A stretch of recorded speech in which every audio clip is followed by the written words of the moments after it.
Hello there and welcome to episode number 798. I just wanted to let you know before we start the episode that there is a two-part premium series available now which deals with all the vocabulary items from this conversation. So I went through the conversation from today's episode and I picked out about 40 different items of vocabulary. Fixed expressions, phrasal verbs, idioms and more. And in P42, that's the premium series, I explain all of it with examples and context to help you understand this conversation better, but also to improve your English, to expand your vocabulary with the kind of phrases that people just use every day in conversations like this one. There's some grammar too, plus the usual pronunciation exercises to help you learn to speak English like me. To access the double premium episode for this episode of the podcast, plus all the other premium episodes I've ever created so far, sign up to LEP Premium and you'll find a link in the description. Hello, it's new episode time. Let me give you a quick introduction. I'll try and keep it quick while also telling you things I think you need to know in order to understand the conversation that you're going to hear in this episode. So this episode features a conversation with Mysterious Al. Mysterious Al is an artist from London, now based in Melbourne in Australia. And Al is known as a street artist and also a contemporary artist in the more conventional sense. When Al was living in London, he worked as a street artist and a designer.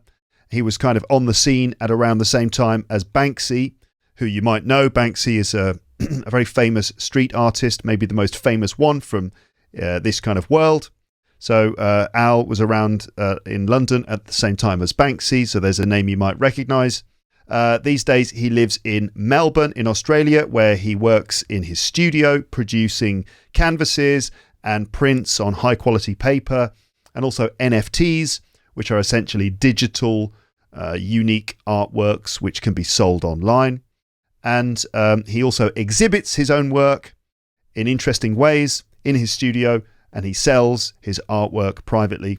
As well as that, he also works with councils and brands, producing things like huge murals on the sides of walls and other interesting projects. So let's have a quick look at some images of Al. So here we go. Here's a picture of Al in his studio. This is sort of a fairly recent picture, and you can see some of the work that he does. Al's work is very, very distinctive and very original. It's very colourful. It's playful. It's funny. It's full of character.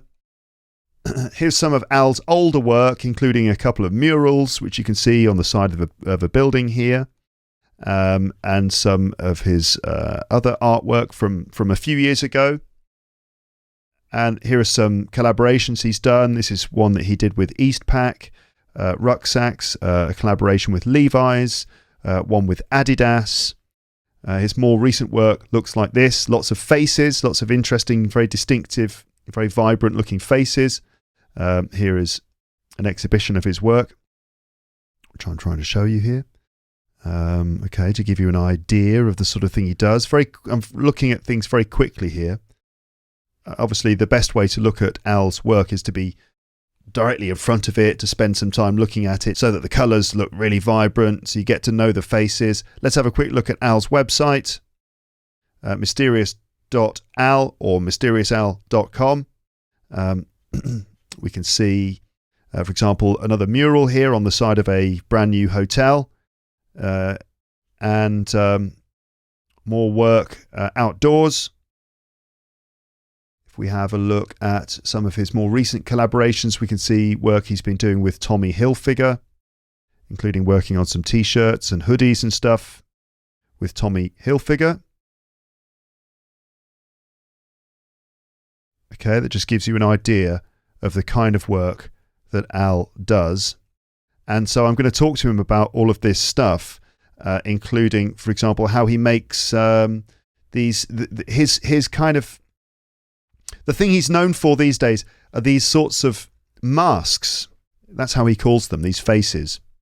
So I'm going to ask him about all of this, about how he makes his art, exactly the technical process that he goes through in making this stuff, and the life of an artist, what it's like being an artist, how you deal with social media. We also discuss issues relating to graffiti and street art. What's the difference? What does he think of the sort of the attitudes that people have about graffiti and things like that? So there you go, an interesting conversation with Mysterious Al, a contemporary artist, a street artist, all about art and graffiti. I hope you enjoy it. It's now time to start the interview. And so we're going to go back in time to, I think it was about 5 or 6 weeks ago that I recorded this, when it was very early in the morning and I didn't have a beard. Okay, so let's go right now. Al, I think I'm going to go for a sort of a soft start for this. Do you know what I mean? I don't, but I'll just follow your lead, man. What I mean by that is that I'm just going to start the conversation just sort of in a very relaxed kind of manner, rather than having a hard intro, and then it's just going to be one of those episodes. So I was just thinking, right? So you're where are you at the moment? I'm in Melbourne. I'm in my studio in Melbourne, Australia. Very nice. And it's sort of end of the afternoon, sort of mid to end of the afternoon for you, isn't it? Yeah, it's almost 3:00. And so I normally finish up here around like 4:30, and then I go and pick up the kids from their different daycares, and then I go home. Very good. It's like 6:30. Well, it's about nearly 7:00 in the morning for me, so it's still dark outside. You've had an early start for this. I appreciate it. It's so difficult, like trying to get a decent time with Melbourne and anywhere else in the world. It is quite honestly impossible. It's always going to suck for someone. And, you took one for the team today, so thanks. I appreciate it. That's all right. I don't mind getting up early, actually. It's fine. It's quite nice to be up before everyone else.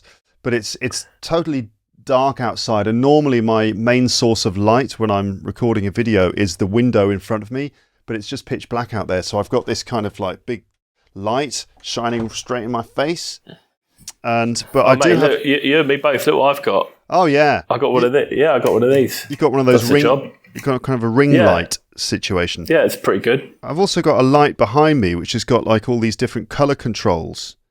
Okay. Oh yeah.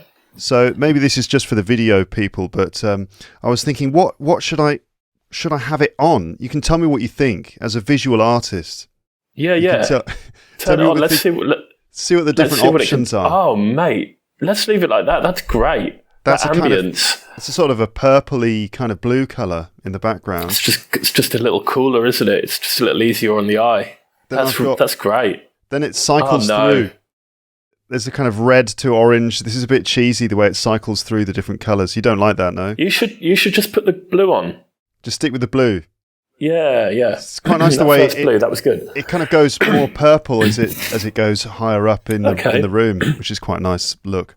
That's looking good. Okay, well, if I edit this, Al, from like saying hello to you to this, then people are going to be like, "What happened? Why did the colour suddenly change in the background?" I'm going to have to keep that in now. Okay, so let's see the best way to begin this. I did actually write an introduction, but I don't know if I'm going to use it exactly. We'll see. So, all right, what's the best way to get started? So you're in Australia, and okay, first of all, I guess the best thing to do is for you to introduce yourself. If you don't mind. Yeah, my name's Al. I'm Mysterious Al. I'm an artist, and I'm living in Australia at the moment, but I'm from London. Mm-hmm. So I've been here for 11 years, and I guess I started off doing street art, but now I do more kind of gallery stuff. So big walls, commercial walls, kind of ones that I've got permission to do, and commercial projects and paintings for shows. Yeah, so this is your actual living now, isn't it, as an artist? Yeah. So it was like art. Yeah. I mean, for earlier on in my career, weirdly, earlier on, like right out of uni, I made a living as an artist kind of pretty much straight away because I did illustration work for brands, and for advertising and stuff like that. But then, that work kind of dried up a little bit, and I just sort of I kind of stopped enjoying it as much as I did. And I always wanted to be like what I call a proper artist. And I don't mean that as a diss to any other kind of artist, but I mean like in its purest form, like making art, and selling it for the sake of art. So I sort of always did that, but it was kind of a side hustle, and because it wasn't really paying the bills. And then certainly when I moved to Australia, like for my visa situation, I had to get a normal job. But that all changed at the end of 2017, which is when my daughter was born. My daughter was born in 2017, and at the end of that year, she was going to start going to daycare. And I was like, right, well, I don't have time to have a kid and a day job and a side hustle. Like, I can't do all three. So one of them had to go. And it was the day job. Thank goodness. Yeah, well, he couldn't really, well, it's sort of frowned upon. I suppose he could have got rid of Marnie, but no. Honestly, like, it's been going really well ever since, actually. Like, the first year was, just a bit stressful because of just kind of finding my feet and stuff. But, I've been working really hard. And things seem to be going okay, touch wood. So what does that actually mean then, being a full-time artist? What does that involve? What do you do? How do you spend your days? It involves a lot more than just painting and making art. Like, a lot more that's the biggest thing that surprised me, There's a lot of, you've got to make your own work, and you kind of almost got to make your own opportunities, or at least milk any opportunity you get for all it's worth, and so there's a lot of, making pitch documents, approaching people with ideas, approaching galleries and seeing if you can get in, just things like that. There are lots of, in Melbourne here, there are lots of, council kind of projects, whenever there's a new railway station or something, they always commission a local artist to do an artwork. So, and we call those expressions of interest. So there's always expressions of interest popping up and things that you can kind of put your name in for. And generally that involves doing mock-up work and visualizing the sort of thing that you do if you got the job. So there's lots of that kind of stuff to be done. And then just other stuff as well, admin, a lot of practicing, a lot of doing bad paintings and waiting for good ones to come out. Just there's plenty of things to be kind of filling my day with, to be honest with you. Maintaining a website. I've got like a quite a busy online store. Do you know what I mean? So that needs work doing to it. Like, and then there's social media as well, like, which I hate. But you've got to be thinking about that a lot. It seems that because of Instagram Reels and all that nonsense, you've got to be half artist, half kids TV presenter these days. It's just awful. It's just absolutely awful. But otherwise, the algorithm will just kick you out, won't it? Right. You're not even on Instagram. I went on your Instagram profile and you haven't posted anything for about 5 years. That's right. Have you just given up with it? I've got one post. I set up Instagram, put one post on it, and then just never used it ever again. I noticed, you won't know this because on my Instagram, I just took a little photo of my setup and said that I was going on your podcast and found your user. You'll never see it because you don't go on Instagram, it seems, but I tagged you and then I visited your profile. I thought, shit, mate, I should really be following Luke, but I didn't bother Luke because there's just nothing happening there. I know. It's just a waste of a follow. I should probably make the most of Instagram, but it's just like, I mean, as you know, having to deal with social media and stuff, which is like just another thing that you have to do as part of the whole process. Instagram is just, I guess, just one little step too far. I do Twitter, I do YouTube, and obviously the podcast feed and so on my website. But then Instagram is just like, there's just, if there was one extra hour in the day, then I'd be posting on Instagram a lot more. Instagram just feels, it just doesn't feel good these days. I think a lot of people are in the same boat. It's quite a kind of toxic spot. How? And also, there's just a lot of, I just feel that there's just a lot of negative energy on there. It also makes a lot of people feel really bad about themselves, including myself. Because, when things aren't going well and you go on Instagram and, people that you follow are painting a giant wall in LA or doing a collaboration with Nike or something, you're just like, man, and it just makes you actually lose sight of all the good things that you are doing, albeit in a smaller space, it's still just as important. Yeah. And so, I'm kind of conscious of that. And I sort of took bit of a break from it a few years ago, and now I just take it with I treat it with a pinch of salt. I really, really do. I try not to spend any more time on there than I absolutely have to. It's just not a good spot. And the other thing is they keep changing the goalposts and, changing the algorithm or whatever else, and you can just get rugged, straight away. You can build a good following on there. What do you mean you can get rugged? That's a nice expression. They can just pull the rug out from underneath you. You're standing on a rug and they just pull the rug and you fall over like that. It's an expression. Exactly that. This is what we do, Al. Spent a lot of time. A lot of time standing up, right? Oh yeah, I should really be explaining these things. Okay, so that's what we're doing. Yeah, we might have to. Yeah, go on. It's an expression which basically means that they can trick you at the last minute, or turn around at the last minute and treat you badly to fool you and rug you, which comes from, I guess, in the Tom and Jerry cartoons where they pull a rug out from underneath someone, right? Yeah. So it's the classic rug pull is also something we say in the NFT space. Like if somebody promises the earth from a project and takes everybody's hard-earned crypto, and then doesn't deliver anything, they just disappear into the abyss, and that's called a rug pull. Okay. So rugged kind of comes from that. How do you get rugged on Instagram then? Instagram will rug you because they're the ones, that are changing the algorithm and everything like this, and so you can spend a lot of time building up a following, and then all of a sudden you put a post up and it's only reaching 3% of the people that have given you a follow in the first place. So you might have 20,000 followers on Instagram. Your post might only be seen by 5% of them, unless you pay Instagram the money to promote it. And Instagram it favors the algorithm favors some posts over others. So it favors any new kind of product that Instagram bring in, like reels or filters or anything like that. If you use those things, then it will treat you more favorably. The algorithm will. So it's just a shame because it's gone from, taking photos of the painting that I'm working on and sharing that to having to produce some video that I don't really want to do in the first place, and it looks terrible because I'm not a video producer and I'm just fighting, trying to, get anything out of the algorithm. It just doesn't work. Yeah. I unfortunately do have to spend some time on Instagram because of my work. But I'm trying to make it as little time as possible. I did read an article which said that of all the different types of social media, Instagram is probably the worst for your mental health because, as you said, it's like, it's a place where people put the absolute best version of themselves and they kind of take these beautiful photographs that they've tried again and again and again to perfect. And so you just see everyone else being perfect and it just makes you feel kind of bad when you compare yourself. And not only that, the people that are creating these things, they're professional creators. It's their job to do this.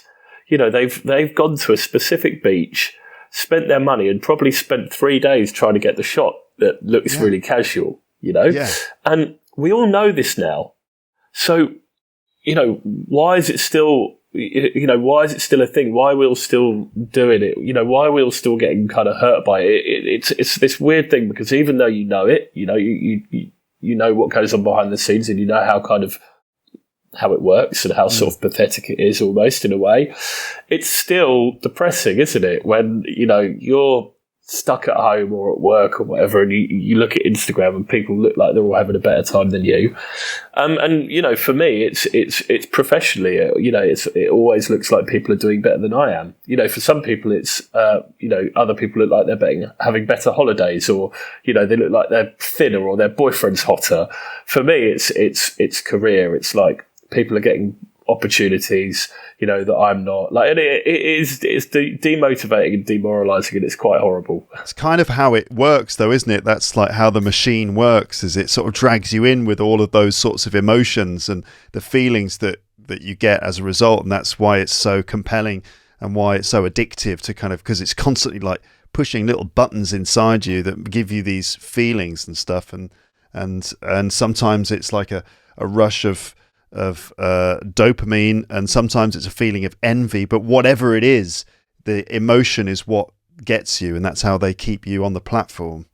Absolutely. And not only that, it encourages you, it tells you what posts, without you even asking it, it will tell you if a post that you've done to perform better than the other one. So it's almost gaming you posting more stuff. It's kind of said, oh, keep going. Yeah, you did really well. The people that have designed it, you said about the dopamine hit, but look, it's all very, very carefully worked out. The little red notification, like the sound that it makes, like it's some seriously devious shit going on there. Yeah, that's right. Thanks a lot, Mark Zuckerberg. Thanks for basically just sort of manipulating our feelings all the time. Yeah, totally. So anyway, going back to the art then. So Instagram is just one little part of what you have to do in order to stay sort of visible and the rest of it. How do we know each other, Al? I'm mates with your brother, Jim. That's right, yeah. And so we met through him. Yeah. I like to tell people that Jim and I met in an off license, because we did. It's true, but we were both working there. Yeah. But it's a better story to say, we met in an off license. Yeah. So that's what I sort of tell my other mates. You met each other selling wine in a shop, basically, and probably drinking wine as well, I expect. Yeah, it was great. So Jim was the master of, finding excuses to open a bottle of wine to, give somebody a taster, like a customer. But no, we don't. He's like, no, it's fine. By the end of it, we got 3 open bottles. So obviously they're not going to get poured down the sink, are they? They're going to end up in the sink, eventually. In some form. But yeah. It was great. It was good fun, actually. Jim was probably my favourite thing about working at Oddbit. Can I say the name of the off license? Sure, I don't mind. Yeah, it's Oddbit. It was Oddbins. Oddbins in London. And then also, he's got probably the best record collection I've ever heard. And he knows he's got a brilliant knowledge of music, and he can just explain everything really clearly and make it really interesting. So that was good. We used to hang around at where did he used to live?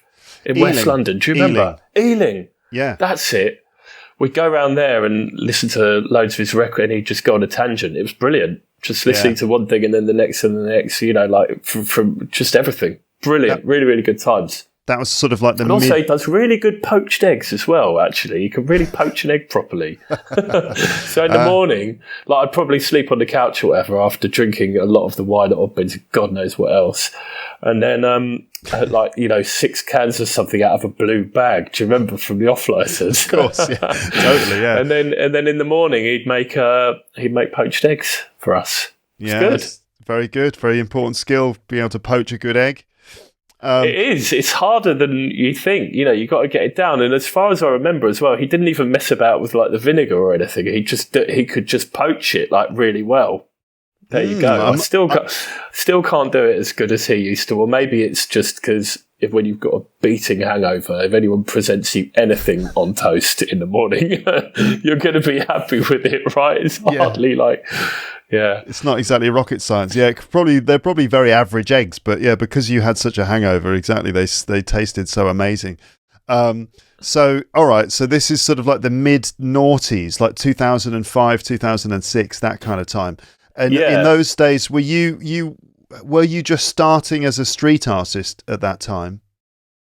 No, I'd sort of been doing it for a while, So I went to art college. Before that, I was just doing kind of, I guess, normal art. I hadn't really found the kind of thing that I was doing. But I was very interested by graffiti. Tell me the story of how you began, Al. You went to art? Well, no, I didn't. I didn't sort of ever begin. I began at the start. I've always wanted to do art. And I've always done it. And even if I wasn't making a career out of it, I'd still be doing it. Before I was making a career out of this, I was doing it in my spare time, and I'm just very fortunate at the moment that I'm in a position whereby I can do it full time. The goal for me is to just keep spending as much time doing art as possible, and if I can get paid to do this and have more time to do it, not have to spend time doing anything else for money, then great. This really is the goal for me, is to just keep doing art for as long as possible. But by the time I met Jim, I guess I'd been doing art on the street for maybe 5 years or so.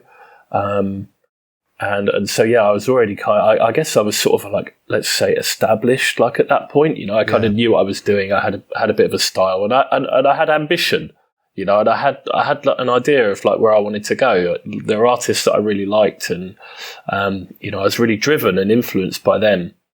And, you don't need much money to live in those days. I was living in a disgusting flat in Tooting, and I was working for doing bits and pieces for like a hip hop magazine in town, and doing like freelance illustration jobs, and it was great. They're really, really good times. Really good times. How did you get started as a street artist then? I guess you went to art college, but when did you first start? I mean, another word for it is graffiti, right? I mean, do you use the term graffiti? No, not at all. So this is a really important thing to explain to your listeners. So there's a very, very big difference between graffiti and street art. Graffiti is, although it's quite an anarchic thing, it's actually got a very, very fiercely defined set of rules to it. There's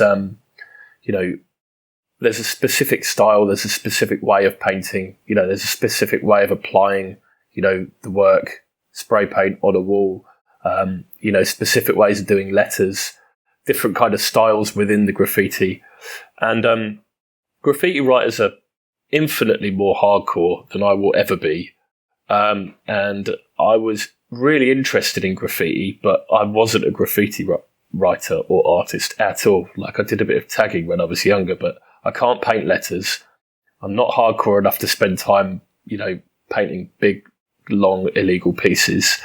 And I'm too scared to, climb on railway tracks or up the side of buildings or anything like that. So I was absolutely none of those things.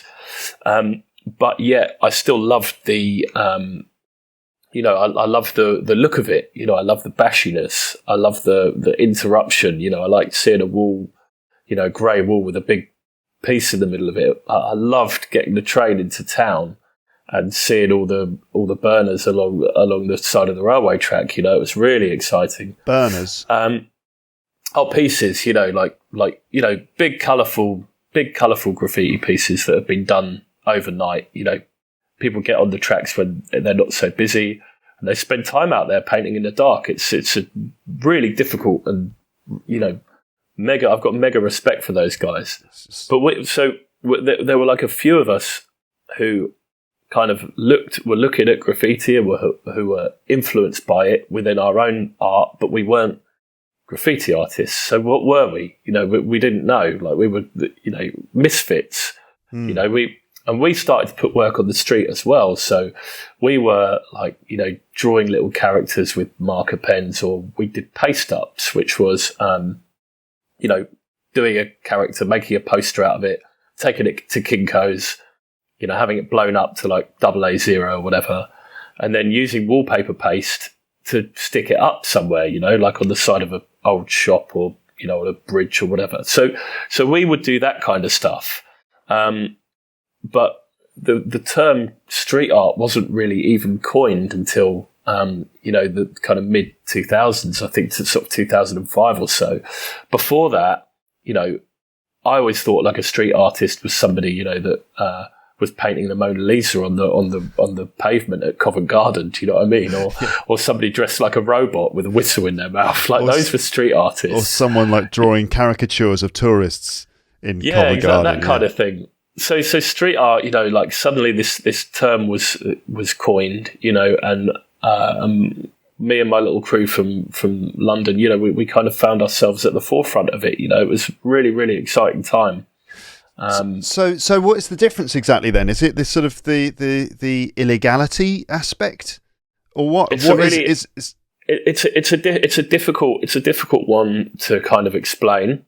I think it's more the artist than what they're doing, right? So you are either a graffiti artist or you're not. Do you know what I mean? Like, the graffiti artists have got a completely different mentality. They've got bigger balls. And they're, and so I think it comes down to the artist as opposed to what they're doing. So there are graffiti artists that paint characters, like the same way that street artists do. they'll just do it in a more risky spot, and just go at it with a different mentality. Graffiti is a way of life. It really, really is a way of life. There are some graffiti artists who are, commercially very, very successful, and there are some that are just as good who don't want to be. Like there are some for whom, graffiti will just be a hobby and a way of life, but they'd never want to kind of profit off of it. And I really respect that too. They might be working as an electrician, but they're very, very hardcore and going out every night. And, you'd never know. Yeah. And so, that always, that always fascinated me too. I love the kind of secret identity side of it too. It's really, really nice. Hence the sort of the name that you came up with, Mysterious Owl. Hence the name. Yeah, I'm not very mysterious though. That's the irony, right? Like here you are just telling us everything about your work and stuff. There's not really much mystery there, but it's still a great name. It's still a really cool name. It's catchy as well as sort of, identifiable. I was going to say, so I'm an English teacher, right? English language teacher. And so a lot of the time I spend my time in classrooms with course books, helping my students learn English, right? And English language course books, I don't think I've got one to hand, but they always have like different chapters with different topics, and there are sort of speaking exercises and stuff. And it's really common to have a section in the book about quote unquote graffiti. It's always a discussion point. It's always a debating point in TEFL classes, like graffiti. Is it really? Yeah, it's just one of those, just loads of different, because they have to cover lots of different topics. They will, choose things which are quite sort of, I guess, quite cool, as much as possible, which will also appeal to everyone. And sort of graffiti or street art, especially these days, since Banksy and stuff, because obviously Banksy is like so well known, they'll often have that kind of thing in there, and the debating point will be, graffiti, good or bad, something like that. Sure. So what do you think about? It's just interesting, though, isn't it? It's just interesting, graffiti. Yeah. I think a lot of people are fascinated by it. Yeah, exactly. Because graffiti, good or bad? Well, I mean, it depends who you ask. It's Banksy did something very, very unique, right? And that was, he started making graffiti or street art, whatever you want to call it. I'm going to call it graffiti, right? He started making graffiti that was not for other graffiti artists. It was for the public. And that was a huge thing because prior to that, especially within the graph communities, if somebody's putting up a piece somewhere, they're not really interested in you seeing it. They want other graffiti artists to see it and go, wow, like he's got that right. He's all around this area, or this is my area, and now he's starting to come in here, and I need to step my game up, or like how did he get up there? Like, yeah. And I'm interested in that as well. Like I'm often just kind of looking around on the street, and I'll see a tag halfway up a building, and I'll go, how's he? And then I work it out. Oh, they trod on a bus stop, and then he went halfway up that drain pipe, and then stood on that ledge. It's just interesting to work out like how they actually apply it. The logistics of it, and so I think it was really. I think that was. Banksy's a genius in many ways, but I think the initial part of his success was exactly that. He started making work that people could really easily connect with, right? A work that's really easy to kind of get. You can almost get the punchline, right? And that makes you feel good because you've understood it. And it's funny, and you get the joke, and then you can associate with the piece. Do you know what I mean? Yeah. So you look at the image, and instantly you can kind of understand it. It's almost like a little visual joke. For example, exactly. I remember when I was living in London, he did all those rats. So there'd be like little sort of stenciled graffitis of rats in different locations, and the joke was, oh yeah, London's like full of rats. And so here are the rats. What did he say? You're never far from a rat. In London, you're never more than a few feet away from a rat. It's brilliant. It's really, really good. And then so he's used that idea that we all know, all Londoners all know that, you're never more than whatever it is, 5 meters away from a rat. And so he started using the rats as characters in his work, and they would appear down quite low next to the pavement on a wall, and it's like the rat's doing something, like they're stealing something or something like that. There's like a little joke. And the other famous one, and there's so many of them, but another famous one was that he painted a white line along the ground, and it was like he'd trailed a paintbrush and dripped white paint all along the ground in a big line, and you kind of like, oh, hello, what's this? And you follow the line, and if you keep going, eventually you get to a stenciled piece of art of a policeman leaning down doing a line of cocaine, and the white line that you've just followed is this line of cocaine that the policeman is taking. So it's kind of like a comment or a joke about the police and about crime and drugs in London and stuff, but still it's kind of quite a funny little punchline, as you said. And it's and the punchline for that, is only the half of it. The other part is, somebody's had fun following this line, and they'll tell their friends about it, because they'll think, oh, like, why would you follow a line? But you would, like somebody would see it and just think, oh, I wonder what happens if I follow that. And then they'd find this piece and it'd be like a secret, and then they'd want to tell other people about it. And also, like, the logistics of doing that, when you actually think about it, I mean, what was he carrying, a paint tin with a hole in the bottom of it? Like, what time did he do it at night? How did he stop people from, walk, like a street cleaner from going, there's all these kind of things. It's a simple idea, but it's so beautifully executed. And that is that's the same with all his works, like it's so simple that, you almost think, oh, anyone could do it, or I could do it. But the point is, nobody has. Yeah. And he does it better than anyone else. Yeah. So going back to the original thing, which was basically the discussion point in my English language class course book, is basically, do you think graffiti is good or bad? That's really, really basic and stupid question in a way. But what about the kind of criminality of it? Do you think that is it a crime? Well, I mean, lots of things are crimes that are just a bit ridiculous. So, do you know what I mean? Yeah. That's, it is a crime, but I mean, it's quite ridiculous and quite silly. And I don't know. Again, you can't really. It's not a one size fits all thing, is it? No. But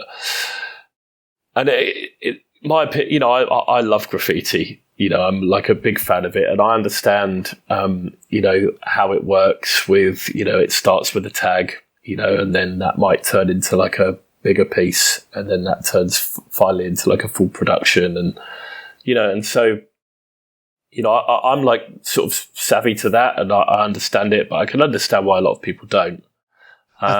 Yeah, I mean, I know people, maybe like my parents' generation, who would come to a city like Paris where I live, and they'll see some graffiti on the wall, and they think that it's like really ruining the area or something. Personally, in my opinion, there are kind of good pieces and bad pieces, and when you get really good graffiti, it's just brilliant and it looks amazing. And obviously, in some cases, it is a kind of vandalism when it's just like someone spraying a tag on a door or something like that. But then, a good piece in a good location really brings a lot to the area. Of course, I understand that, but then at the same time, you got to remember, like you can't have good without evil. There's you've got to have beauty in the beast, and you can't tame the beast. So it's never a case of let's just keep all the nice pieces, and get rid of all the tags, because they're both just as important as each other. They fuel each other, and so you got to have both. You got to have both. There's I don't like pop music, but I don't think we should get rid of it. You shouldn't get rid of all music. Just because you don't like pop music, or shouldn't get rid of any music. Just because I don't like it doesn't. I could say that that going to a supermarket and hearing whatever's in the top 10, that's more offensive than seeing someone drawing a cock on a wall, right? but it's not up to me, and you just got to. Do you know what I'm trying to say? Yeah, I'm making totally. a point in there. No, somewhere. I do. Another thing, going back to Banksy again. You're going to have to explain quite a lot to your listeners. Sorry about this. I don't know if I can. I don't know how I'm going to deal with that. I'm just hoping that they can hold on, and that the fact that graffiti or street art is a compelling subject, hopefully, is going to kind of keep them motivated to get through the things that we're not being very clear about. But it's always the way, Al. It's always the way. So I was just going to make one other point about this, maybe a final point, and it's in Banksy's book. He kind of makes a slightly political point about all of this, and that is the idea of who gets to decide what is put into public spaces. And when you're walking down the street, there are so many sort of pictures or visuals around the place which have been put there, and that they were put there without our permission in public spaces. And these are sort of business-oriented things. I'm talking about advertising, billboards and posters, which are everywhere in the city. Now, we don't get to decide those things that are put up, and yet they are there to capture our attention. A bit like Instagram, they sort of manipulate our feelings and stuff like that. So you're constantly being bombarded by advertising and other sorts of images that have been put up there by companies and stuff like that. And then I find sometimes those things a lot more problematic and offensive than street art or graffiti. Obviously, it's there. Money's being made. It's all part of the economy and stuff. But I think that when I think of it that way, I feel like graffiti is a lot better, because at least it's someone expressing some sense of art or artistry, rather than my attention just being stolen by a company that's advertising their products to me. Do you know what I mean? I completely agree. I absolutely agree. It's the truth, and especially the kind of ads that you're seeing. There was a point where I was seeing Kim Kardashian's face more than I was seeing my own. Do you know what I mean? Yeah. Like, just everywhere. I don't want to see that at all. Yeah. So he makes a very good point, and I agree. Mm-hmm. I would say so. So So what do you do these days then? We can see if people are watching the video rather than just listening, they can see some of your work behind you in your studio. Can you tell us about the work that you do these days, and maybe how you've got to this point, and also how you actually make these pieces? Yeah. Sure. What do you do these days? Yeah, for sure, I can do that. So my work, you can see some of these pieces behind me, right? It's all based on tribal masks, like what I actually do. Let me just take these headphones off. I'm going to grab something to show you. Okay. It's just here. I've got. See this guy?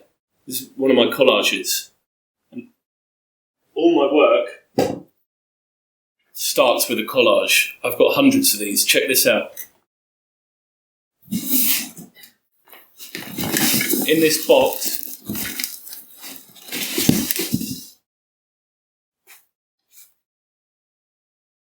there are loads. There's this guy, these guys here. I make these are like my sketches. I think I mentioned before, when I was younger, I worked as an illustrator, doing kind of comic book style illustrations. And the holy grail of comic book illustration is to get as much charisma and character into your work in kind of almost the simplest amount of moves. So you lived in Japan, so the Japanese are they're the best at this, right? There will be, in one panel, there's a big screaming mouth, and in the second one, it's just a dot. And yet somehow it works absolutely perfectly, right? This kind of super deformed style. So, I was at a point where I was just kind of quite lost within my work, for a long time. And then, I needed a kind of change in direction. I was doing this illustration work, and it was, I was getting a bit tired of it, and I could never translate it well into gallery stuff. I worked on the computer, so then trying to turn that into paintings, it just never really worked.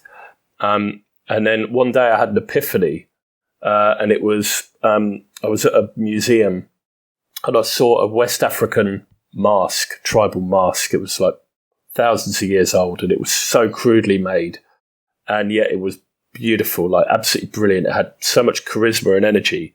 And I thought, right, I'm just going to strip my work back. I'm going to stop using a pen.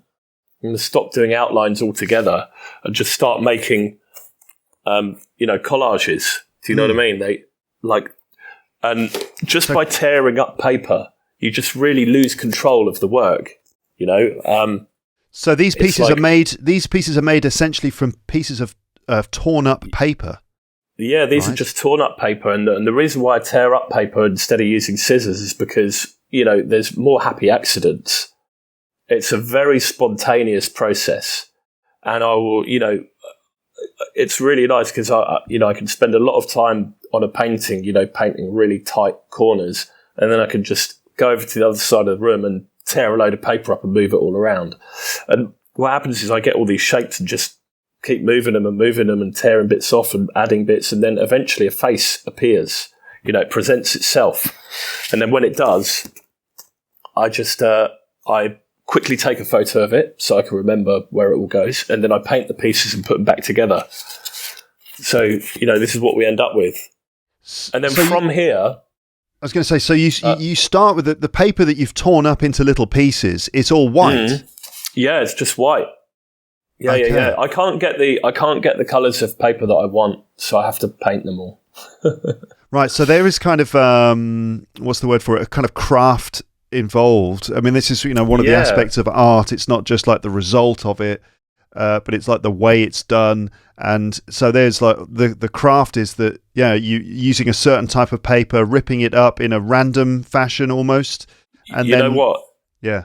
I actually have to use a very expensive French watercolor paper. Oh yeah, because a French printmaking paper, because it tears better than anything else, and also you need a paper with a really high thread count so that when I paint it, it doesn't buckle.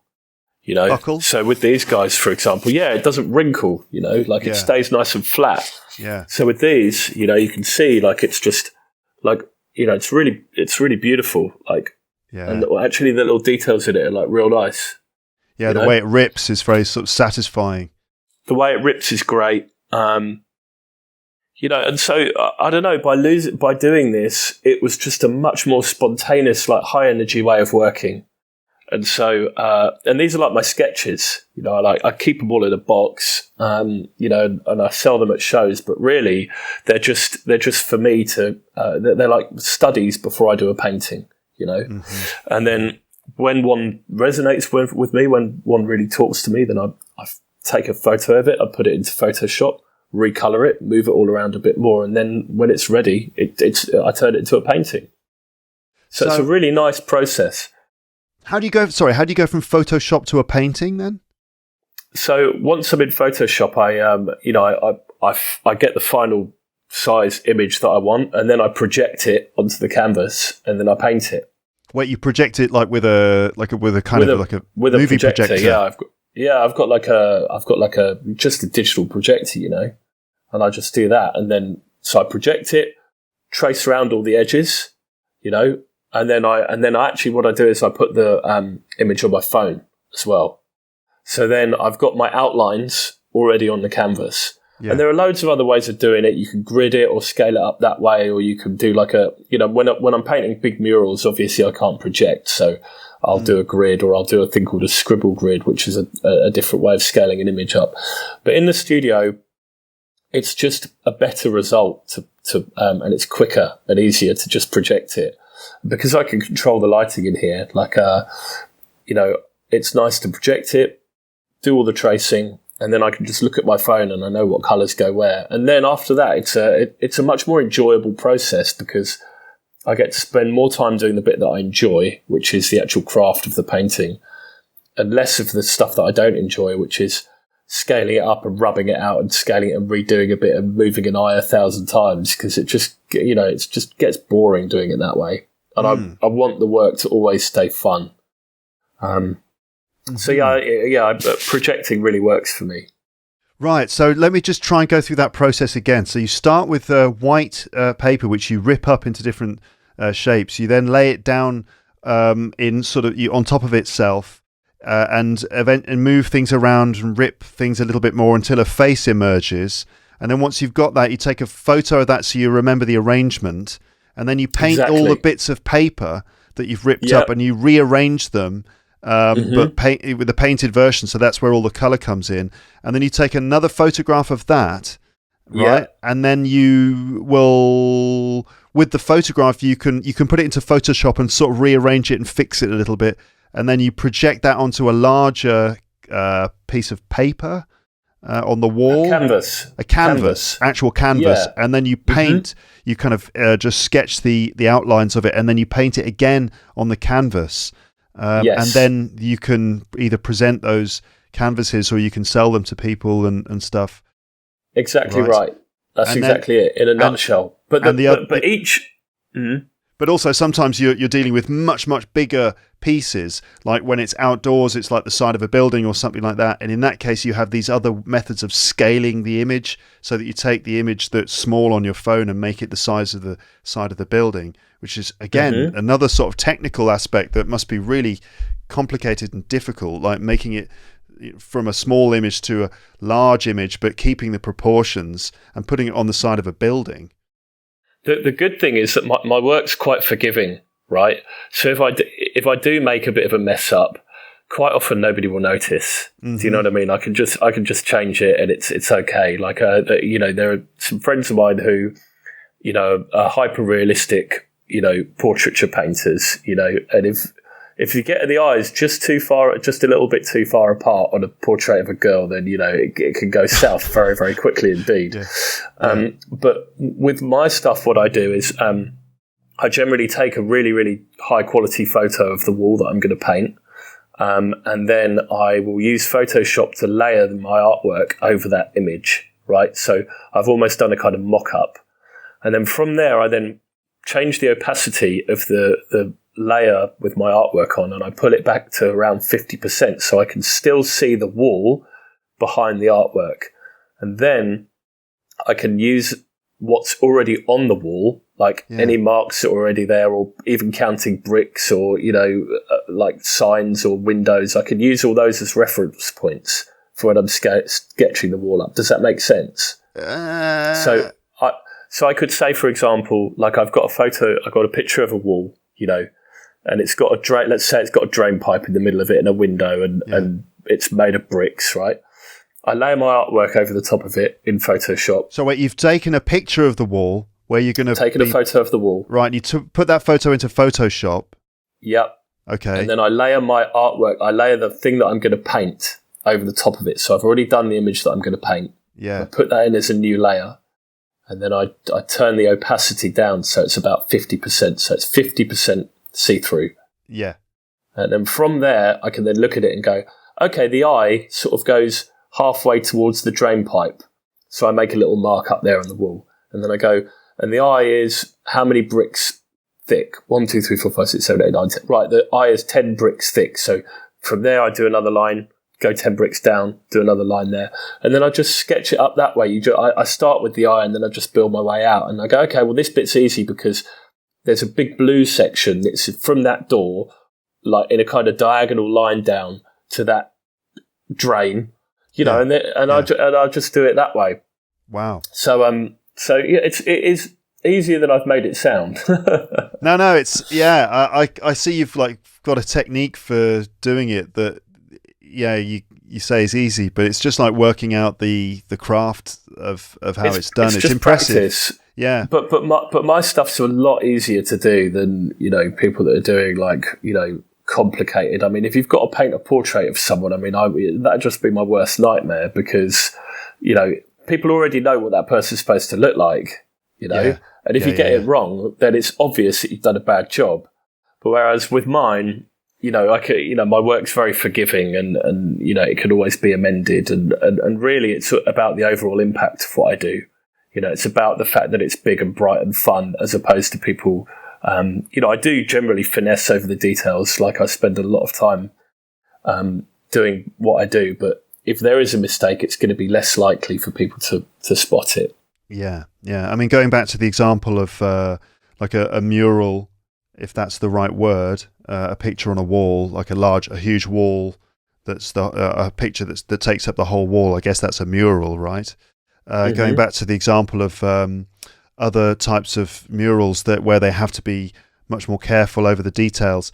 There was one put up in Liverpool recently in a street, sort of in one of the streets, sort of outside the centre, and it's a big image of Ringo on the side of a building. And that's the sort of thing where they'd have to get it just right, because if they don't get it right, Ringo's going to look all wrong. You know. Did you see that one on Twitter of someone had painted a mural of the Queen?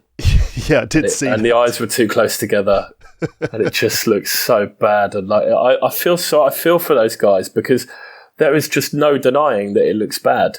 Yeah, and and that is not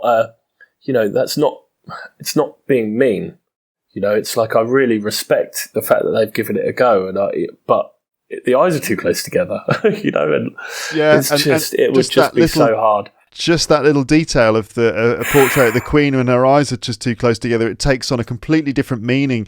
It becomes almost like a terrible joke, or almost absolutely an insult or something. It really does. Yeah, it's hard. It's really tough. It's really tough to get that exactly right, which is why I wanted to. It was deliberate for me to find a style that would be the same on the street as it is in the gallery. Like, I wanted something that I could replicate into both, and also something that I could also apply to stuff commercially. So I can take various assets and I could put them on T-shirts, or like the side of a van, or like for brand. I can do anything with them. Mm-hmm. And when I was kind of developing my style, I was very aware of that, and I wanted to make absolutely sure that, because previously I was doing one thing on the street and something else for my commercial stuff, and my gallery stuff was kind of somewhere in between. And there was a big disconnect, and it's not very confident to have so many different approaches. I think it's better to just move confidently with one. And so it was very important to get that style right, so that it's instantly recognizable as me. And hopefully, I'm getting to the point where if, when people see the kind of polo eye shape, which I use in all my work, it's mine. That's kind of become my shape now. It's something that hopefully people associate with my work. Yeah, definitely. Who actually consumes your work then? I mean, if you could just sort of, like, we've talked about how you make it and all that, the process, and some of your inspirations and so on. Who's actually taking the art and consuming it, and how are they doing it? Well, it depends how you mean by consume it. Like, I'm fortunate to have a decent collection of buyers. My work's affordable, so I'm careful with my price points, and I make sure that if somebody wants something by me, they can probably get it. Like, be it a pin badge for $5, all the way up to like a painting for like $6,000 or $7,000. So I really try and have, different entry points to my work. And then, it's another reason why I really love working with brands, because, I just did a bunch of T-shirts and apparel with Tommy Hilfiger. I've done stuff for Adidas, Carhartt, and all these guys. And that's a really, really good way for people to, to get into my work as well, which is really nice. Perhaps if you can't afford $200 for a screen print, you might be able to afford $50 for a tee. So it's really nice to have my work accessible to so many people. And then more recently, with the kind of exhibitions that I've been doing, I've been trying to get in front of people who don't think they're into art yet. I've kind of already cornered the market of people that are already aware of my work. They're good now. Like, I've got them interested. So now it's time to actually get other people involved, like normal people, and what I've been doing is I've been doing really, really big exhibitions where I do really fun, interesting things, and that gets good publicity, and if you get in decent press, then you get loads of people coming to your shows.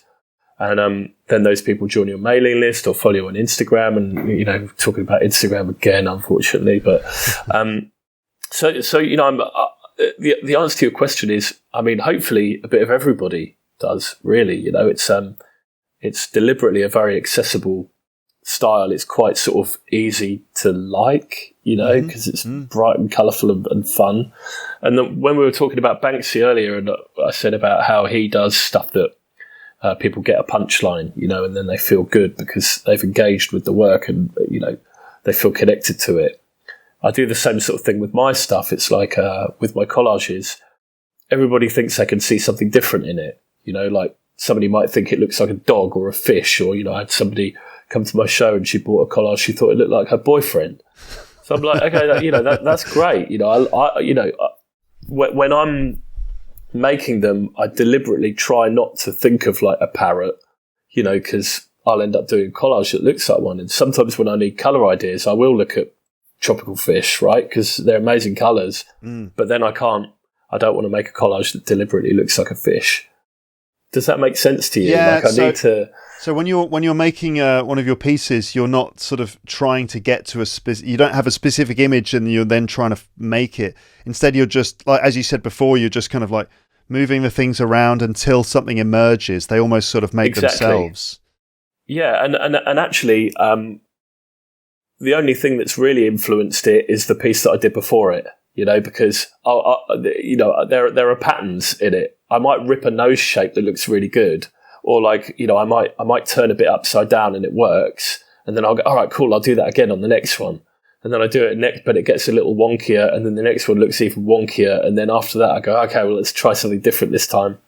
So sometimes I can be working on like 4 or 5 of these at the same time, and also sometimes I might see one on the wall that's got a bit that would look better on another one. I just rip its face off and stick it on another one. I treat them really badly. Like they're just stapled up on the wall and they're like on the floor. And even with the last show, right at the last minute, some of them didn't fit in the frames, so I just ripped their ears off. Do you know what I mean? So like it's quite funny when you see them then beautifully framed, hanging on a wall with hundreds of people looking at them. And I just think a week ago that was like on the floor in my studio. Do you know what I mean? I was sweeping up around it, and it's just, I don't know. It's all about context. Yeah, that's really good. And you mentioned NFTs before, which is sort of a fairly new thing, quite a sort of trendy thing. You do NFTs. What are NFTs? Oh, how does mate. that work? We need a different podcast for this one, Luke. A whole other episode.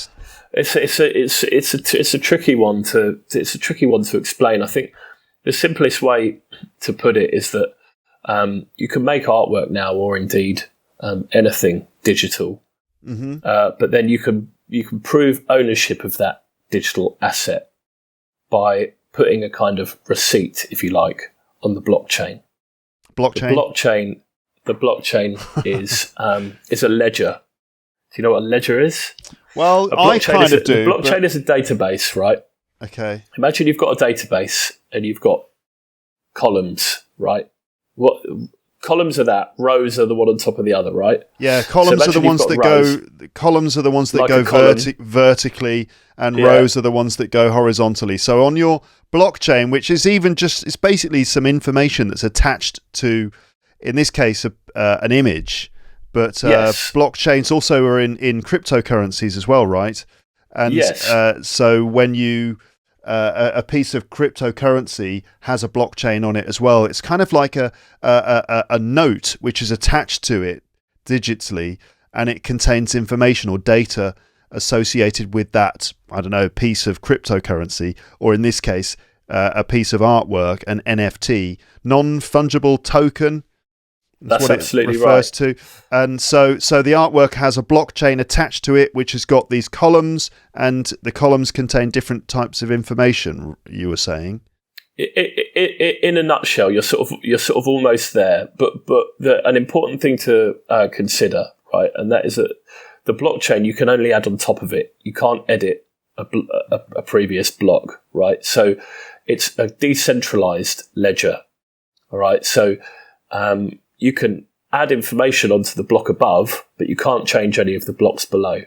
So this is really, really interesting when it comes to creating like a list of previous owners of something, for example, right?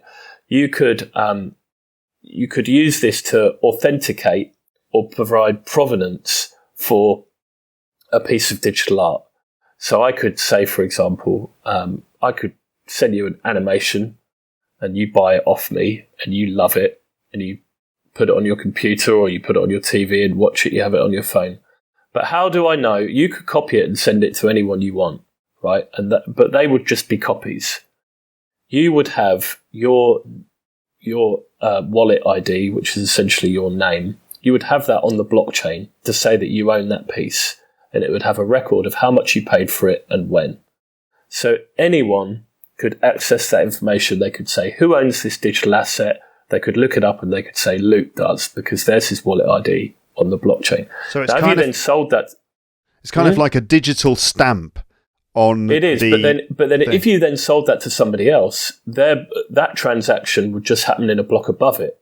So I'd be able to see, okay, so Luke sold it to Jim after that, and actually the price went up. And then if Jim sells it, the same thing happens. And I could look into the whole history of this piece. So that's this has been a massive thing for digital artists, because previously it's just been a bit of a murky world, like how you actually buy digital art, how you display it. Like that's still sort of, that we still haven't quite figured that out yet, I don't think. As soon as augmented reality kicks off, that's going to change everything. But again, this is a completely different podcast. I just think that this is the first step, is to use the blockchain to prove ownership of something, right? So you can have a piece of art, only this time it doesn't physically exist, but you can still prove that you own it. You can still sell it and trade it, and hopefully the value will go up, and et cetera, et cetera. Does that make sense? Yeah. But, so it's a way of art's only the beginning. You could do really clever things like put tickets, event tickets or concert tickets. They can go on the blockchain, and you can prove that they're legit really, really, really easily. And eventually you could hopefully have a property on the blockchain, so that if you're going to buy a house, you could look into the whole history of that project. You could look into the whole history of it, how much it sold for, when it got re-stumped. All this kind of information could just be on the blockchain, so that you don't have to trust some shady estate agent. Do you know what I mean? Like, I think that, and also all this information is decentralized, which means that nobody has complete control over it. It means that, nobody can go, oh, I'm just going to edit these last blocks, or I'm going to delete this. Like, nobody can actually do that. The thing about the property, so just to kind of expand on that, at the moment when someone buys an apartment, that apartment the ownership is registered through a deed, which is like a kind of a contract which proves that you are the owner of that property. Now that deed is literally a piece of paper, and that piece of paper is kept in a file in a building. Right now, if this is the UK, it's kept in the land registry, which is a big building where they keep files that record all of the properties and who owns them, and all the deeds are actually kept there in that place, in a physical place. There's a person who's got the key to the building, someone's job to look after them, someone has to actually get it out and stuff like that. You have to write a letter or an email to request a copy of it or whatever. People can do searches on them and stuff like that. So that's a physical place sort of managed by a human being, and you have to go through that person. But so that's centralized. That's what you mean by centralized. It's all based around that specific location and that specific person and so on. Decentralized, in the digital world, essentially that data is just sort of it's just available anywhere, kind of thing. But it's still sound. It's still safe because it's part of the blockchain, which is a sort of a digital attachment to the asset, whatever it is. In your case, it's a piece of art, and that cannot be disconnected from it. The file, the digital file, has this blockchain attached to it. That's why I said it's like a stamp. And so that data is always attached to that file, which is a way of securing purchases and making everything just as sort of legally sound, but just easier. That's pretty correct. I think the big thing though about decentralization is, as opposed to a centralized system like the Land Registry Office. One day the Land Registry Office could just say, right, we're going to shut the doors today. Right, sod it, we've had enough. None of you can have your files. Can I make a change to that? No. You could get rugged, right? Yeah, you could get rugged by the government. If some dodgy government comes in for whatever reason and they say, right, we own all the property now. Yep. And we've got. And you say, why? And they go, oh, well, we've changed all the deeds, so therefore we do. That probably never happened, but what I'm saying is somebody is in charge of all that, right? Somebody has, they have the ability to restrict access to those files or indeed manipulate them or anything like that. Yeah, whereas if something's decentralized, then nobody has the ability to do that. Because it's spread out across everybody as opposed to, it's spread out across everybody who's running the blockchain as opposed to, just one company that are holding all the keys. We could go further into this, but this is another episode for another time. Please let's not. It's starting to do my own. I'm starting to do my head in. But it's cool. I didn't want to talk about this today. No. It's very complicated. It is, and I've had conversations about NFTs before, and I've never quite kind of satisfyingly understood it. But I think that's probably enough. But basically, it's good for you as an artist because it's just another way in which you can sort of sell your work. It doesn't have to be physical canvases anymore. It can be digital files, and yet it's still a sort of secure, legit way of selling your work and making it sort of making sure there is one original file rather than everyone just copying it with a couple of clicks of their mouse. And there are also lots of really exciting things that you can do with NFTs and blockchain technology. And I've had some really good ideas in this space, which I'm going to hopefully do over the next year or so. And for me, it's just another application to my work. I'm not an NFT artist. I'm an artist who uses all different methods for making art. It could be a ghost train, or it could be a painting, or it could be like a collage, or it could be an animation. So there's NFTs, digital art, are just one small part of what I do. You mentioned your ghost train. Let's just maybe finish. This can be the last thing. Just tell us about the ghost train. So first of all, what is a ghost train? Well, this is a good question because obviously we're English, right? So we know what it is. But I didn't realise before I moved away from England that it's not really part of everybody's fabric the same way that it is ours. A ghost train is a fairground dark ride.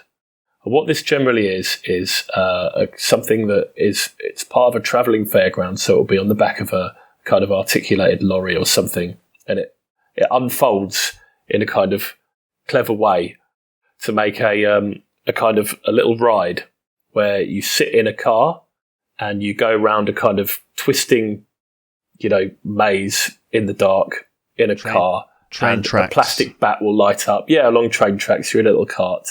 And various things will pop up and sound effects will go off to kind of try and scare you. But, for us, they're a bit of a national treasure, aren't they? We love them. Yeah. And there's this beautiful kitschness to them, where you're not really going to be scared, but there is still a real beautiful, nostalgic kind of fear of the unexpected. There's always that moment where you've just given some carny £2 and he gives you a little shove and the car goes round the corner and you're in the dark and you're just thinking, what is going to happen? And then all of a sudden, like a Freddy Krueger mask lights up, and a klaxon goes off, So, I love ghost trains as much, like it's big part of what I used to love as a kid. I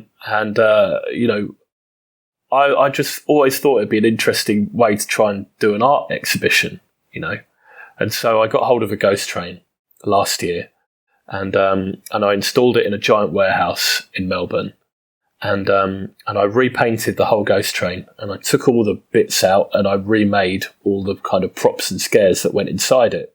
Yeah. So during lockdown, I taught myself about amateur animatronics. Wow. And I followed loads of animatronics guys on YouTube, and I made animated monsters with their mouths opening, and I made them out of windscreen wiper motors and gears, and I made all the sound effects myself in GarageBand, and I rigged up speakers to them and had them so they were motion activated. So wow. when the train goes over a little trigger, a little proximity sensor, it triggers off the prop and the mouth opens and closes and it goes, made everything out of paper mache.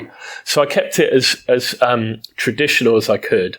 And I also put, everything was obviously done in my art style. And I also put some real paintings inside the ghost train as well, which were some of them, some of my paintings take me like a week to paint. Although they look really simple, they're actually very, very carefully painted. And yet I put them in a ghost train where you whiz past them and they only light up for 2 seconds, which was probably not the best use of my time, to be honest with you. But I did it nonetheless. I did it as an art show. So I had lots of help from my kind of team around me, and we had the ghost train was like the main attraction, and then after that there was like a more traditional show with paintings and paperworks and bits and pieces.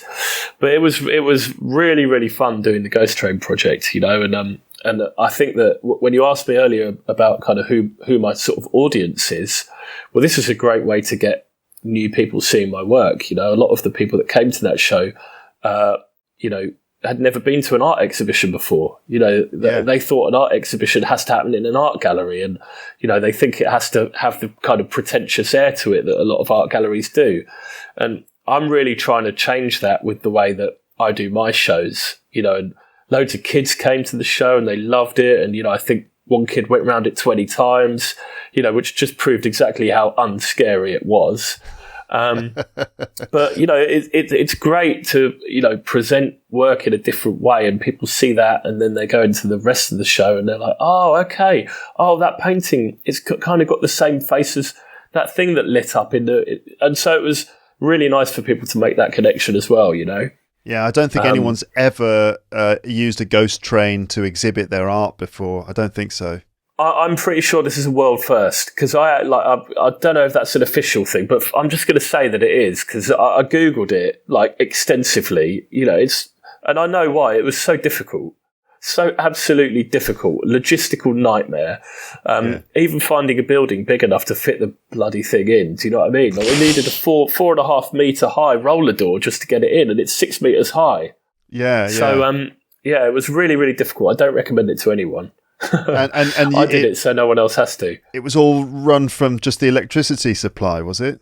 Yeah, it uses 3-phase electricity, yeah. But it's actually just 12 volt DC, so it's not very powerful. It just needs a 3-phase circuit to roll off of. Okay, all right. Still don't touch the rail, though, because you'll know about it. In fact, I got a shock from it because there was a ladder touching the rail and the power was on, and I didn't know, and I touched the ladder. And yeah, it felt like someone had hit me with a bat. Really? You didn't leap into the air? But yeah, I just sort of whack. It just happened really quick, yeah. Yeah. So don't do that. Yeah, don't. Watch out, folks. Be careful. Okay, brilliant. Well, thanks so much. Where do people, this is what I usually say at the end, where do people find out about your stuff and the rest of it? Obviously your Instagram. There we go again. Sadly, Instagram's the best place. Yeah. It's just Instagram. Just search for Mysterious Al. That's Mysterious Al, as in Al, A-L, not owl. which is what a lot of people think that I'm often saying. Really, and then yeah. also just mysterious.al is my website. So www.mysterious.al will take you there. And there's loads of examples of my work there, and some really nice videos as well that we've made about the Spookhouse if people want to see more stuff about my ghost train, and some of my other projects that are pretty cool. So yeah, if I could get a little shout out and a plug, that'd be awesome. Yeah, definitely. There you go. Mysterious.al. Mysterious Al on Instagram. That's not Mysterious Owl. He's not like a bird that comes out at night. Although I that's think not... it's my accent. A lot of people think that I say Mysterious Owl, but that would be a good name too, wouldn't it? Because you're from London originally, right? Which part of London are you from? Twickenham. So West London, basically. West London. You've just got a London accent, so Al can sound like a bit like owl, because the L sounds, L sounds can sound a bit like W sounds with a London accent. We don't say L's, do we? It's just you finish like that. Well, you say an L at the beginning of a word, but not at the end of it. Yeah. So it's owl. Yeah. So in received pronunciation, it's al or owl. Yeah. But with a London accent, it's like ow. Yeah. Exactly right. I don't even know if I can say it the other way. Mysterious owl. I don't know if I can even do it. It's weird. So every time you say, "Oh, what you call?" Oh, it's Mysterious Owl. They're like, in their brains, they're like, "What? Like an owl? Like hoot, like an owl?" No, Mysterious Owl, A-L. I know. Right. I really didn't think this one through, did I? I should probably have a name that I can at least pronounce. Well, it's like my podcast. I live in France, and whenever I tell people the name of whenever I tell people the name of my podcast in France, Luke's English Podcast, a lot of people think it's Luke's English Podcast. That's Luxe. Right? Oh. Luxe. They think it's Luke's, meaning luxury. Yeah, right. So I'm sure that like a lot of French people who I tell, when I tell them about my podcast, they're like thinking, what, luxury English podcast? It's like Chanel and Yves Saint Laurent and all this sort of thing. They must be so disappointed, Luke, when they go to check it out and they see you sat there in a black sweatshirt. They're like, but what is this? We were expecting only the finest podcasts. We were expecting everything to be made of gold, but no, sorry, no gold and diamonds or champagne. Hopefully, now that you've got your little colour-changing light, you can add a bit of a luxe. Like, see, I thought I would pronounce that luxe, L-U-X-E. Yeah, but in French it's Luxe, and so that's see, exactly... I think they would have spelt your name wrong. They would have probably spelt Luke's L-U-C, because isn't that the French way of spelling Luke? Yeah, so whenever I go to a whatever coffee shop here in Paris and they say, "What's your name?" and I say Luke, then they always spell it L-U-C. But generally, my podcast listeners spell my name wrong, and they can't spell podcast either. English they're normally okay with, but I mean, I get lots of stuff in comments and stuff, even under episodes where it clearly states the name of the show. They're still writing my name as Luck. Luck is the most common one. L-U-C-K. L-U-C-K. Like, I get that surprising number of times. That might just be an autocorrect, though, Luke. Yes, that might just be an autocorrect. I think it is an autocorrect. But people should still make the effort. If your name's written right above it, I mean, the least they can do, really, is just make sure you spell somebody's name correctly. Sometimes when you get an email from somebody whose name is similar to like a normal name, but it's spelt differently. Like, somebody might be called Leanne, but they spell it like in a different way. Yeah. I always make the effort to either at least just copy their name and paste it again so that I know that it's spelt correctly. That's the least I can do, really, isn't it? Yeah, but I think you're right about the autocorrect. I sort of worked that out maybe about 5 years ago. There's like years and years of me going, why can't they spell my name correctly? And then like a few years ago, it's like... Oh, of course, it's autocorrect, isn't it? They're writing Luke, but their computer is going, no, I think you mean like or luck. And then the podcast part is also difficult. So I often get potcat. Potcat? Yeah. But surely that's just autocorrect as well, doing that. I guess so. But then what's a potcat? I mean, this is a cat that likes pot? I don't know. But I think it would be a cat that lives in a pot. Right. There's different types of cat depending on there's where a house they live. Cat, right? And then a pot cat, so you just keep it in a pot, on the shelf or something. Maybe in some countries, pot what cats kind of are... cat's that? That's a pot cat. It's got small. Yeah, I've got like a basket cat, a pot cat. Yeah. And then postcard as well is often how it comes out. People write, "Oh, thank you for this postcard." Unless that was somebody that you really did send a postcard to and you'd forgotten you sent them the postcard. Yeah, that is possible. Although that's unlikely, isn't it? How is France? Is it good living there? Yeah, it's nice. I mean, Paris it's obviously a beautiful place.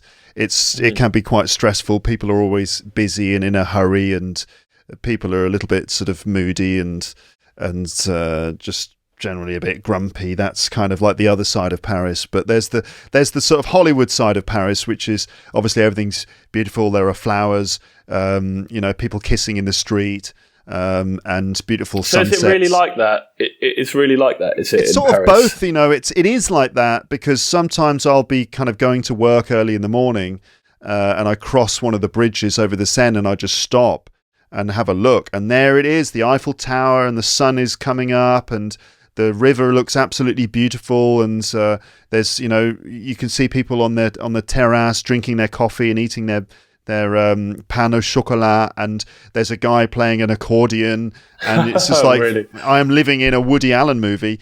But then also the other side is that you get a metro train and it's rush hour and people are really stressed out and everyone's bumping into each other, and then some parts of the city are very smelly and just sort of disgusting. There's lots of dogs, and so therefore there's lots of dog poo on the street. It's sort of both at the same time. It's both the wonderful version and the real gritty version, both at the same time. But I like that, 'cause it's like we said earlier. You can't have one without the other, can you? It's the same with Graff. Like so it's nice to have both. It makes you appreciate one and then the other, or something like that. Yeah. Do you find that Parisians are more militant with your pronunciation and your the way that you speak French? Do they pretend they don't understand you if you pronounce something incorrectly? They just switch to English instantly if they detect any level of error in your French. They just instantly. So the thing that, like, the myth about the Parisians is that they don't speak English. They do speak English. They just expect you to speak French and get it wrong first before they are willing to switch to English. So, and then do they appear really put out that, okay, we'll switch to English? Is it like kind of done with disdain, or are they happy to speak English? No, they're happy to. The disdain about speaking English in Paris is when you don't make an effort to speak French first.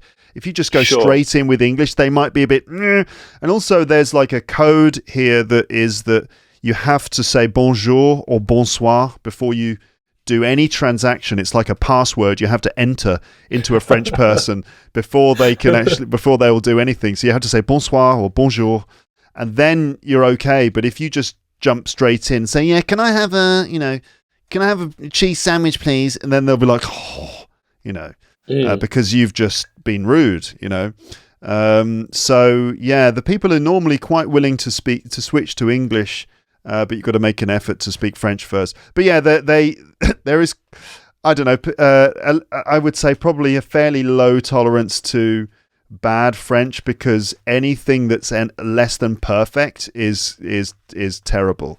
So, but having said that, French people love it when you try and speak French, and they find it adorable and cute when an English person is speaking French, but they just don't really want to have to tolerate it for too long, because you are essentially crushing their language, murdering it in front of their eyes. And is your partner French? Yeah, she is, yeah. And so do you speak French in your wife? Is she? So you guys speak French in the house? No, we speak English at home. You speak English at home? Yeah, I just sort of, I mean, we started in English, and that was the language of the relationship from the very beginning. And so it's very hard to change that now. Also, one of the jokes I make in my stand-up is people, I joke about how my French isn't very good, and people always say to me, but, you're married to a French girl, why don't you speak French at home? And the answer to that is that when I speak French, my IQ drops significantly, And I'm like Mr. Really? Bean. Yeah, I'm like Mr. Because everything just takes so much longer to process, and so everything slows down. I'm like an old computer that's sort of like that's got no memory at all, and it's like trying to deal with everything. So I become like Mr. Bean in French, and that's not what she signed up for. Like when she married me, she signed a document, but she didn't marry Mr. Bean. She married someone who's actually capable of doing things and communicating. So it's very difficult to switch to French at home. But these are all excuses. All of them are excuses. But when when you're out and you're dealing with Parisian folk in day-to-day life, how often do you switch to English? Always? Or do you sort of challenge yourself to sort of see how well you can do? I try not to switch to English. I let them do it first. So basically, I will desecrate their language until they switch to English. Enough. Stop. Yeah, stop. English. Okay, we'll speak English. Just stop doing that. You win. I've had enough. Anything you want. Just take the sandwich and get out.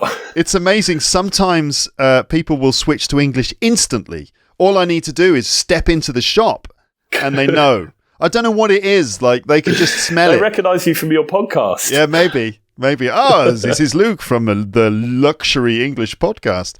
Or I'll just say bonjour, and they're like, instantly they know that I'm not French, and they'll just say, hi, how are you doing? In a perfect American accent. Right. I'm like, oh, yeah, fine, right. Thanks. I suppose we're speaking English then. Okay. Cool. Yeah. Very interesting. It's nice because obviously I moved here, but we speak English in Australia. Australians speak it differently, more or less. Yeah. So yeah, it's always interesting to hear about how friends living overseas deal with the language barrier. But generally, I find that everybody speaks really good English, which means that people like me are really lazy. I did a Zoom call yesterday with other people in Paris, funnily enough, and there were 3 of them. And halfway through, I realised everybody's speaking their second language. Yeah. Everybody's speaking English. Yeah. It's really quite incredible. Yeah, it is. We are incredibly lucky in a sense that English is our first language because, we just go around just speaking our first language. We don't have to worry about this whole other thing. I mean, it's different for me because I'm living abroad, but there is this whole other thing for like everyone else in the world, which is having to do stuff in English, and it's like really hard. And also, if people don't have a decent level of English, they feel really, they feel really bad about it. It can be like a real problem for a lot of people who, if their English isn't quite up to scratch, they can kind of feel like they're not competitive in the marketplace, and they feel kind of bad about themselves and stuff. God, it must be awful, especially as English is such a hard language to learn. I learned it when I was really young, so I can't remember what it was like. But a lot of it actually makes no sense when you try and sort of actually figure it out. You're like, okay, so in this word, the E softens the G and turns it into a G. But in this word, it doesn't, even though they've still got the same letters in it. Why? Yeah. Why is gin different to GIF? Like, it shouldn't be. Like, it's just so much stupid nonsense. Yeah. I don't know. Absolutely, yeah. The spelling and the pronunciation and the disconnect between the two is a huge problem. Absolutely. But obviously, in some ways, English is easier than other languages. This is what people say. I mean, it's tricky. There are some things that are easier and some things that are more difficult. The spelling pronunciation problem is a big one. But then again, like, for example, a lot of our verb conjugations are a bit of a piece of cake compared to some languages. What's a verb? Verb conjugation. So like the way we say I go, you go, we go, they go, and he goes, she goes, it goes. Okay? Sure. Now in French, you've got like different verb forms for all of those things. Right? I, you, we, they, and so on. They're each, if you remember from your French classes, having to learn all the verbs and learn all the different conjugations for the different subjects. I can remember there was a thing in French, and this was a very long time ago, so correct me if I'm wrong. I was always really shit at French, but it's like masculine and feminine, and some things are referred to as masculine, like even though it's just a table or something. And I'm like, well, why? Or things that aren't actually male or female are referred to in different. Yeah, I seem to remember being really confusing and stressful. Inanimate objects are masculine and feminine. There seems to be no reason for it as well. I don't see how it adds anything useful to the language, but it's just there. So, it's like la table, not le table.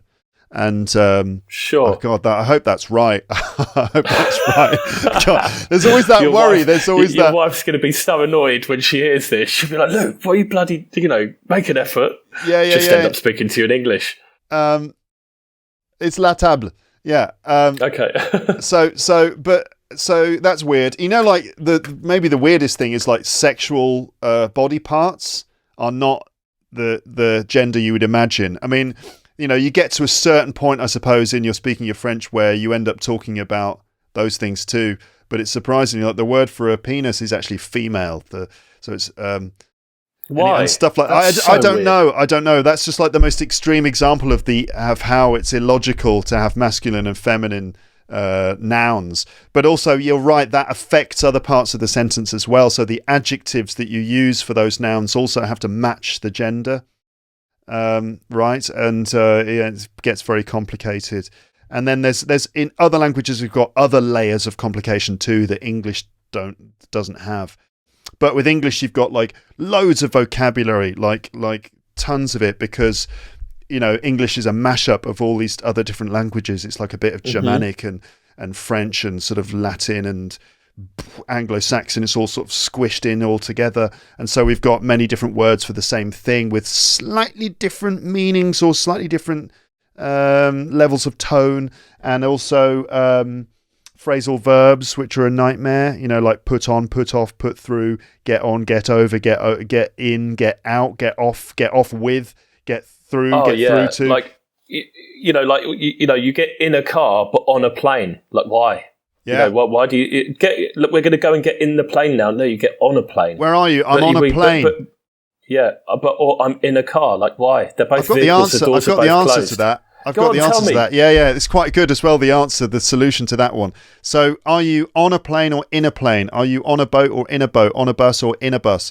So so if you can stand up in the mode of transport or on the mode of transport, it's on.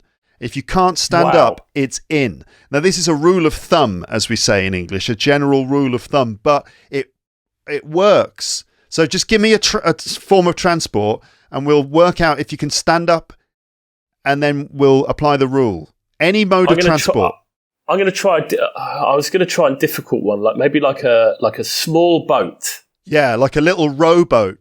Or a canoe. Yeah. So a little rowboat, right? Yeah. You could stand up on that. You could. It's difficult, but you could do. So you're in. So wait a minute. If you can stand up, it's on. So for example, on a bus, on a train, on a plane. If you can't stand up, you're in it, like in a car. So I'd be in a. No. Oh yeah, so I'd be on a train. A little which rowboat, makes sense. A little rowing boat. You're in the boat. Now you can stand up, but you don't really want to, do you? Yeah, you'd fall in because there's a good chance you're going to fall in. Same thing with a canoe, a kayak.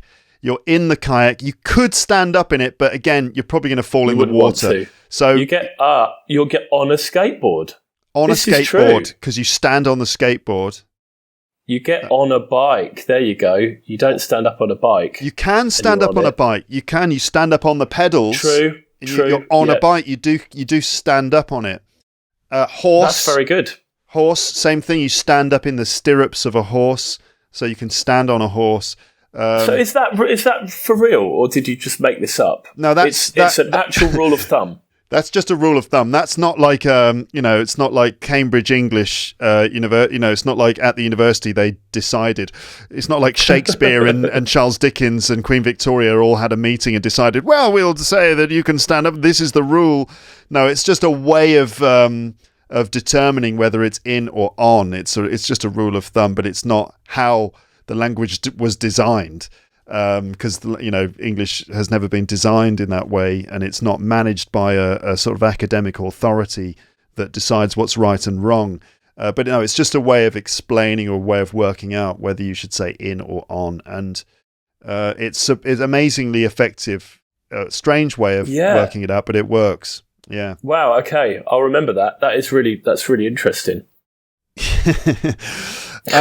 Okay. Well, thanks so much for talking to me, and it's been really interesting.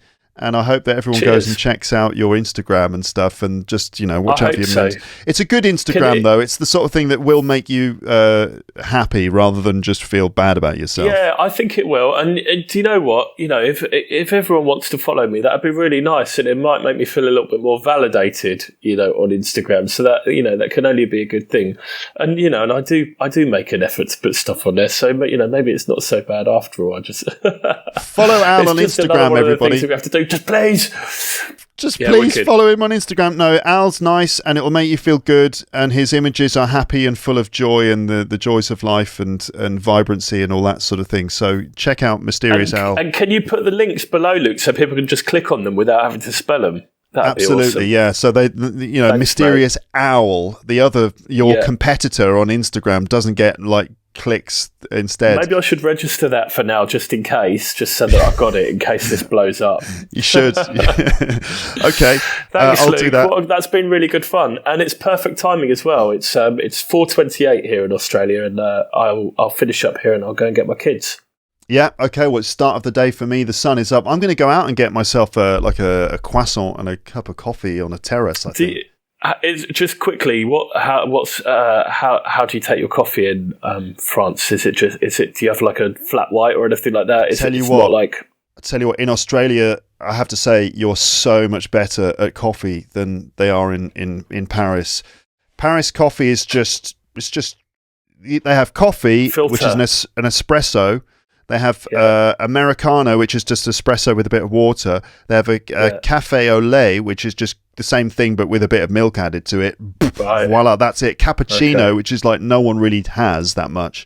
So They don't do coffee in the same level of amazing detail and all the different options as you get in Australia. We take it very, very seriously here. Very seriously. It's quite great.